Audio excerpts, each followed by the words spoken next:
leg curl machine, we are targeting the hamstrings, all up and down, every part of the hamstring. Before we start, we need to adjust this. Now there's a few adjustments here. Wherever you see yellow, that's where you can adjust. So we have about like 4 areas where we can adjust. So we're going to start off by the seat. Depending on how long your legs are, how tall you are, the seat in the back, lift up. So you're lifting, you're adjusting, and then when you're done, you drop it. Make sure it's locked in though, so that it won't shift when you sit into it. Now, once you have the adjustment, find out if it's the right adjustment for the back. We have one red circle right here where your knee should be aligned. So if my knee is all the way out here, it's not in the line, so you're not in the right spot. So make sure. So for me, I probably need to sit back a little bit more. There we go, that's perfect. My knee is in line with the yellow right here, the red right here. Now, we want to adjust. We have 3 more adjustments. Here is an adjustment where this moves. So you pull it, shift. If you're taller, longer legs, you can go all the way out here. If you have shorter legs, or more like built like a woman, honestly, I have to say, I can go all the way to here. So, and if I were to adjust it with my legs here, I go all the way out. I'm not even all the way out, but you see my heels are gonna spill over. That's not for me. So I'm going all the way to the first notch here.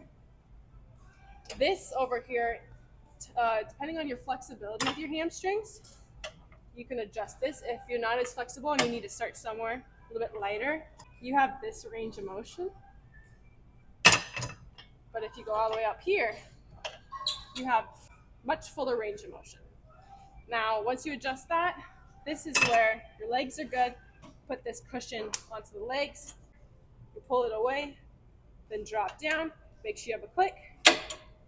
And that's going to keep my legs in one spot. Now that we're all set, we just need to make sure that we have the weight. I'm going to start off a little bit lighter.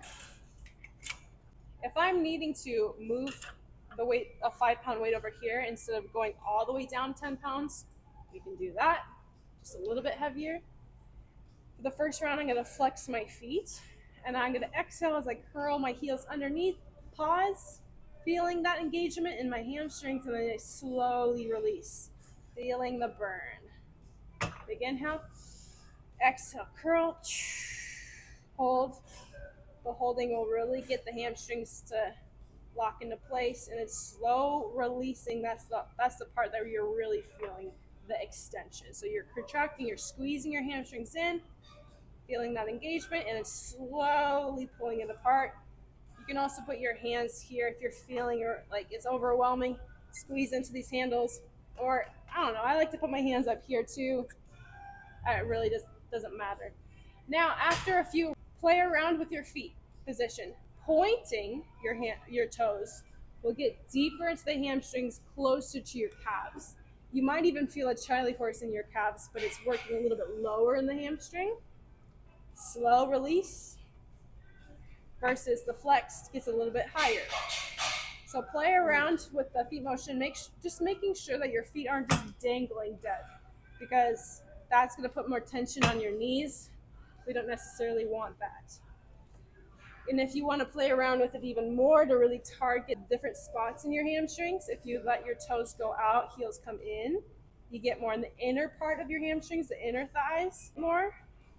It's not too much of an adjustment, just a little bit. And then if you bring your toes in and heels out, you get more in the outer part of your hamstrings. But you don't want to go too extreme with the position, because that can actually hurt your knees after a while. So it's just rotate it out a little bit, rotate it in, and this gets the full hamstring if you're straight up, whether it's pointed or flexed. So go ahead and try this out.